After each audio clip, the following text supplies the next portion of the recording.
Hello, my name is Xander Miller with Kenosha Public Library. I'm here for the 60 for 30 project, and I'm sitting here with Tony Moore. How are you doing? I'm blessed. I'm doing good. Doing good. Awesome, that's good to hear. So to start off, I gotta ask, what neighborhood are you from, or where are you living around here? Now I currently live in the Lincoln neighborhood, but I was raised in the Columbus neighborhood in 1962 to 1965 in Columbus, and then from 65 to the present, I'm in the Lincoln neighborhood. Okay, so Kenosha born and raised? No, I was Okay. born in Illinois, Waukegan, and my family moved here in '62 Okay. for better employment. That's when American Motors was the company of choice and construction and those kind of things. All right. So what have you seen or experienced as Kenosha's culture? It's a diverse culture. It always has been. The predominant culture growing up has always been European whites and Italians and a mixture of African American families. Going back to 1965, and in the Columbus area was denominated by Italians growing up. That was where all the Italians stayed, and St. Mary's and Columbus Park, which was a big draw, and they had big events at Columbus Park. Mm-hmm. So, I mean, you've been here for a long time. How have you seen Kenosha change? Quite a bit. With all that has happened, Kenosha is still a better place to live than most places, even with the exposure of the racism that came later with the incidents just recently that happened with all over the country. But Kenosha still is the place that you would want to raise your kids. When I was growing up, it was a city that was evolving into finding its place. In the early 50s, 58, 59, 60, and in that area, it was looking for an identity. Our identity was the manufacturer of American Motors. Yep. And when American Motors left, it had to change. It became more individual seeking out small businesses to take over some of the property that, like out here, we call this the county. Where this is sitting right now, this used to be the county. It was like, this is where you walked. If you were really looking for the white girlfriend that was really out of town, this is where you came. This was the county. Like this location here. Yeah, right here was the county of Kenosha. And we're at Southwest Library. Yes. So yeah. Yes. Wow. Lance, all of this area out here towards where Mr. Terabasi stayed, over where what's that called, the grocery store over here? Festival. Yeah. Yeah, all of that was the county, and these were places that you really didn't want to get caught if you were black. You didn't want to get caught out this far, unless you knew somebody, and we usually knew somebody. Caucasian that we will come out here and have parties for. And like down by the lake has always been predominant, the wealthy set of Kenosha, and unless you know somebody, you didn't want to get caught down there. Mm-hmm. And not only just by the people that live there, but some of the police just wasn't friendly when you get caught out of place, by yourself, or they know that you're trying to date white girls, or those kind of stories that we all heard about racism. But Kenosha has always been a separated type of little place. What do you mean by separated like that? Like, blacks had their area, and that was from, I want to say, 75th all the way to 50th, and 26 all the way to like Sheridan Road. That's the black area. Then all the areas around us generally were Caucasian, and you knew where to go and how to go, and who you always went with somebody so that you could always have a witness to whatever you were dealing with, So, and growing up in the '60s and going to school, our school was right in my neighborhood. As a matter of fact, I lived right across the street from the school that I attended as a youth. Okay. And crime and those things were ways of survival back when I was growing up. I had family members, mother and father, who took care of business. They worked, but I had a lot of brothers and sisters, so you never really got what you believed that I needed, clothing and stuff like that. And so I went to school at Lincoln Elementary and Lincoln Junior High. And as a matter of fact, in 1974, I went to prison boys school from Lincoln Middle School. So you were in middle school, then you went to I went to boys school. Okay. Yeah, ninth grade, my 10th, 11th, and 12th grade was spent in prison because I was a unruly kid and stole, robbed, and all those kind of things that we were doing.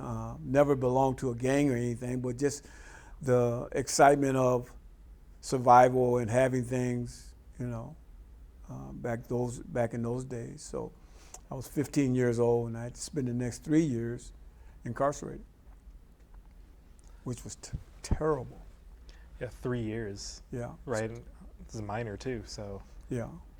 And I had to learn how to be a man right away. Mm-hmm. So when I came back home at 18, not learning much and got right back into the same kind of stuff. Mm-hmm. Stealing, getting high, drinking, drugging, and all those kind of things. Kenosha being a port town at that time, that's where the big boats came in, and sailors and the vice, and just the crime here was a way of survival. To stay high, stay in that get high lane, or the get high people had their own culture too. There was a mix of cultures going on in Kenosha at that time, where again, you had the pimps and hustlers, you had the dope sellers of all color.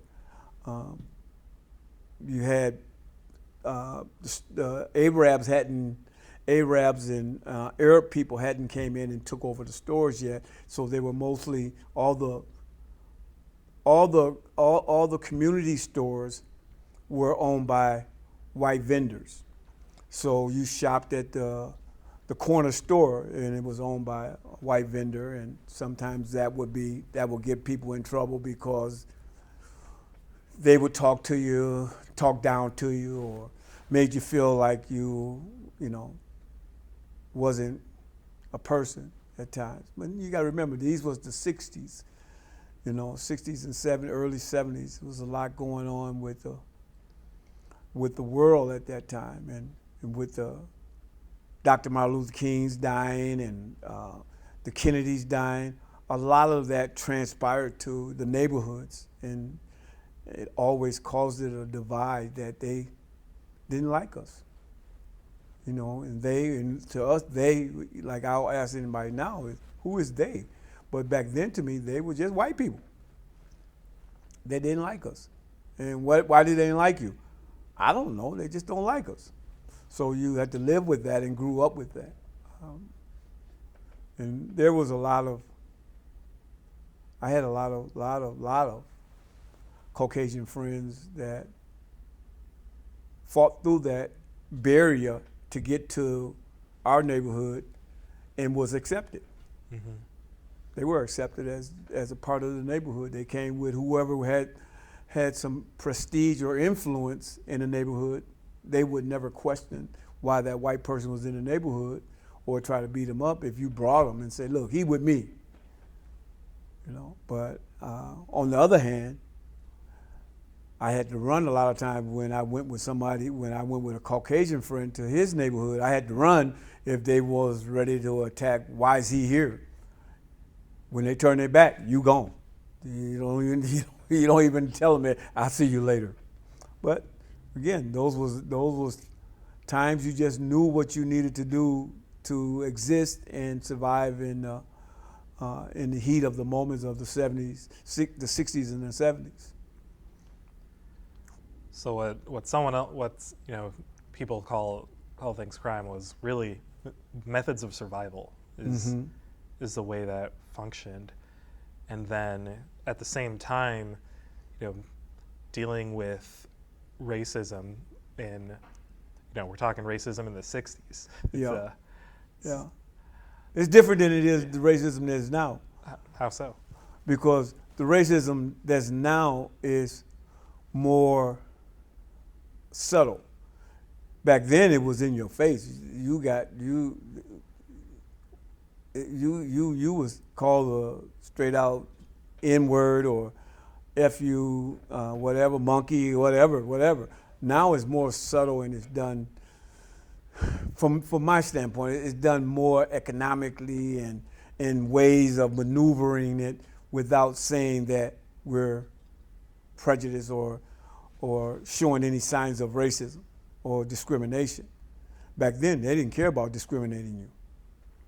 Like the incidents, and this is what everybody should know, they've been killing blacks a lot of years.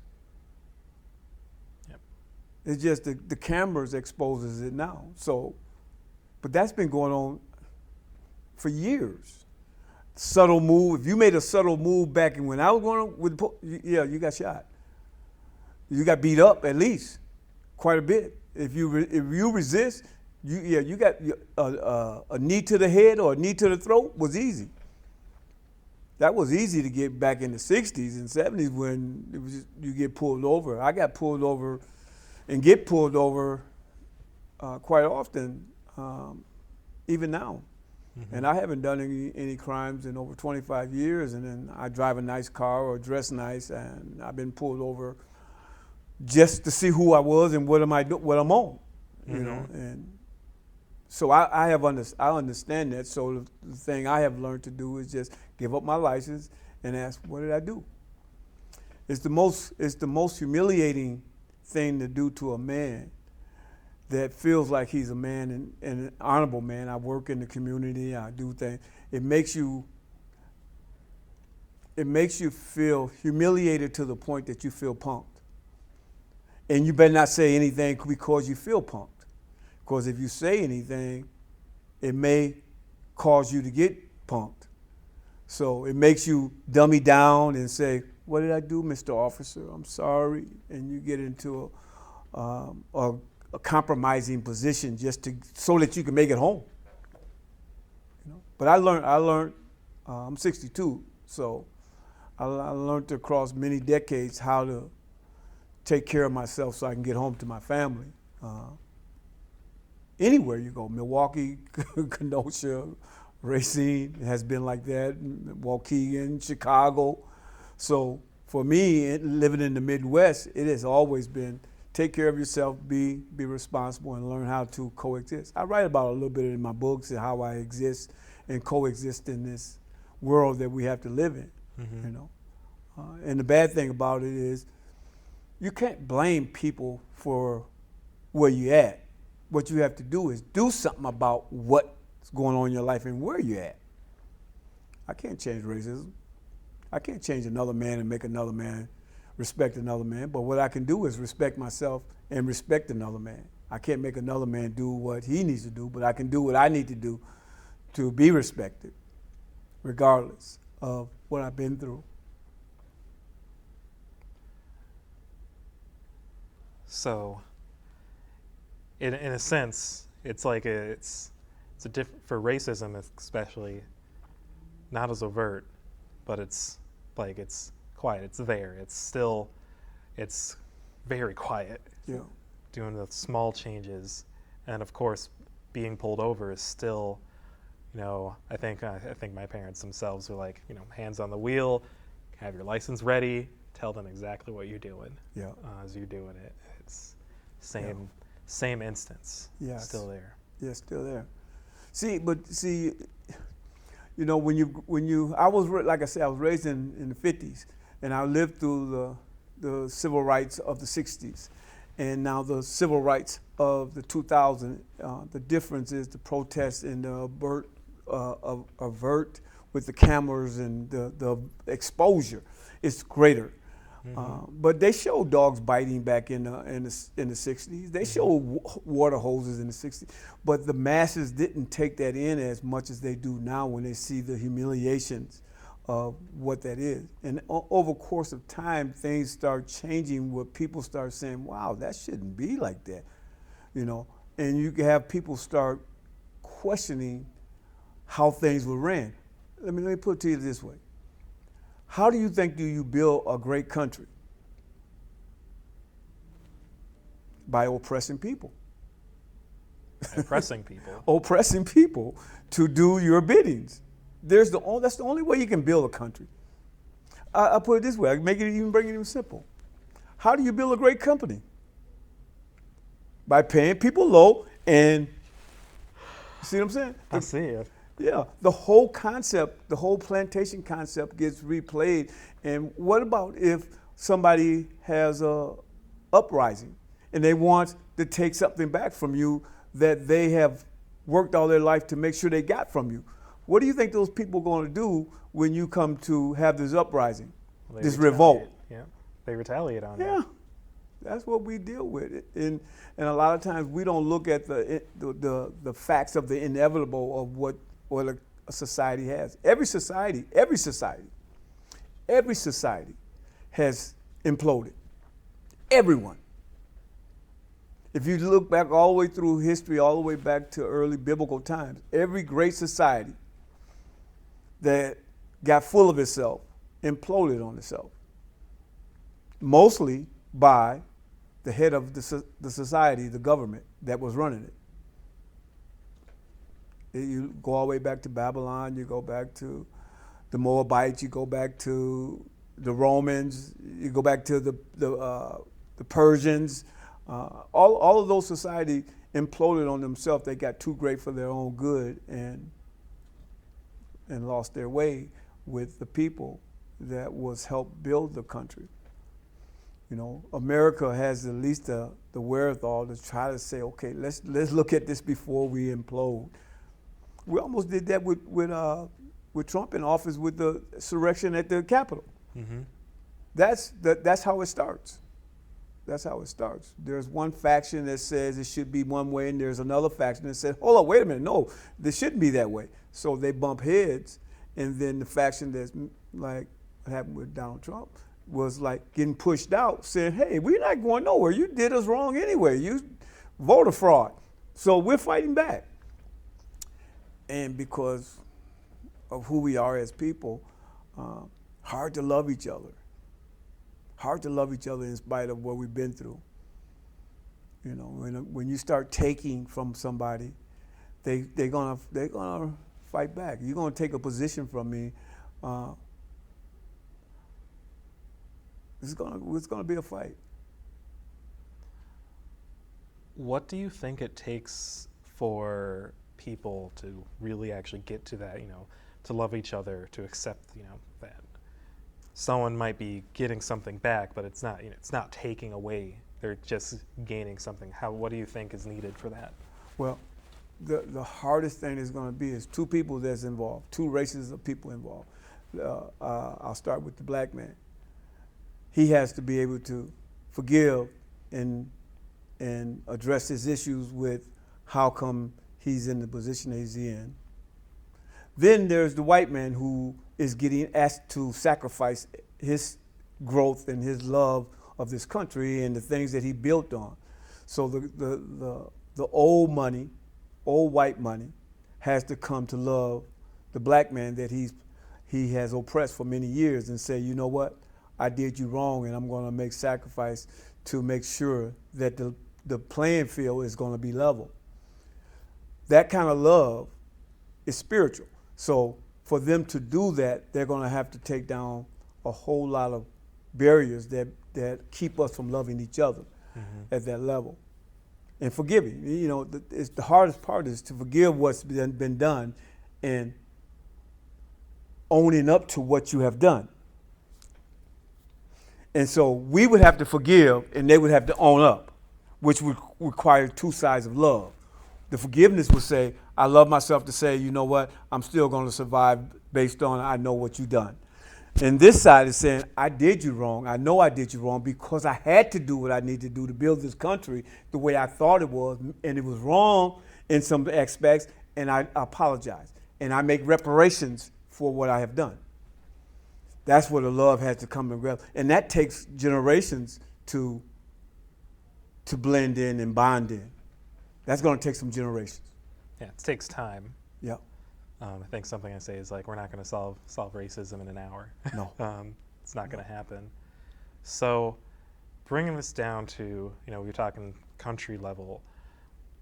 In Kenosha, what do you think could happen to lead that way, to get to the point where we need to do this, the next generation needs to do this, the next generation do this? Same thing. White Kenosha has to be able to say, we done some wrong things and we're sorry overall country-wise, and the blacks have to say, I forgive you and let's work on a new plan. It's very simple to just say, look, let's work on a plan that does work for all people. Let's go to the table and sit down and break bread and decide to say, okay, in all aspects, let's make sure everybody gets loving the same way, equality the same way, comfort the same way. What's good for you is going to be good for me. My kids are going to have the same opportunities to get to college as your kids. Mm-hmm. We're going to afford you the opportunities to get the best jobs as who get the best jobs. And you got to go back to the drawing board. It's all about your people. It's all about the people that you love and the people that you care about. It's all about that. If you're a public official, you're supposed to do one thing, and that's serve the people, and that's serve everybody the same way. There is an agape love that goes with, I love because I'm in service. Like for me, I got a group home, right? And I do counseling. I don't service a black guy better than I serve a white guy. At no time. Or do I serve a white guy better than I serve a black guy? At no time. Everybody gets the best of me because everybody deserves the best of me as a servant. Mm-hmm. I'm a servant. I said I wanted to be a human service worker, and that's what I do. So I got to serve the humanity the same way. And that comes out of my upbringing here and not seeing folks who embrace that, but I embrace that because that's what my parents put in me. If that makes sense. I think that makes sense. It's really, when you're talking, the things you want to see done to solve these problems of racism, that you as an individual, you can only do you, mm-hmm. So what you do is, you serve the best way you can to everybody. That's what it sounds like, yeah? Yeah. I give everybody what I want in return, mm-hmm. Because see, a servant who serves his master, he gives his master even more than his master may even give him, because he's in the act of servitude and caring. I'm caring to give you my all, but I first have to care for me before I can even understand how to give my all to you. Mm-hmm. So I take care of my backyard, make sure my self-care is in check, so that when I offer my service to you, I can give that humbly and say, you know what, I give this because I think you deserve it, or you're in a position that I need to humble myself, like to your pastor or to your boss, to your wife even, You say, you know what, I care to give you all of me, the goodness of me, because I first gave it to myself. So this is we're in a weird time in our country.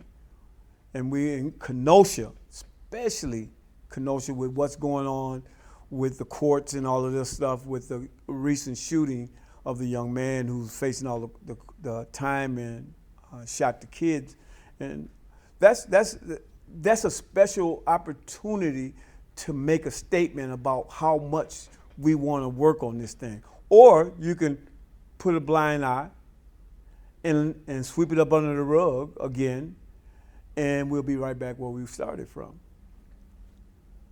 Right back where we started.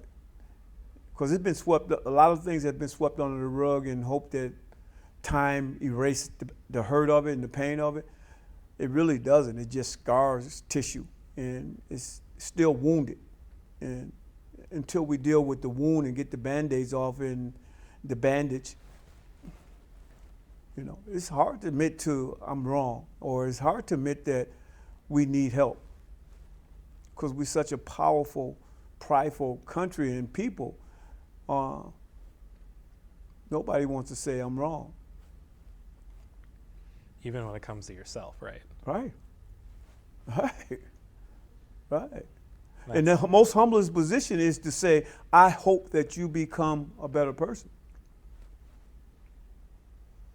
But you can't make it happen. No. You got to focus on you. Yeah. You got to make a life, like for my kids. I have to make a life for my kids to walk in my shoes and be comfortable. Or I can make a life for my kids to walk in my shoes and be uncomfortable. I have to make a choice. Mm-hmm. And with loving, during this races, during this COVID, you have to make a choice. Do you want to love or do you want to hate? The choice is yours.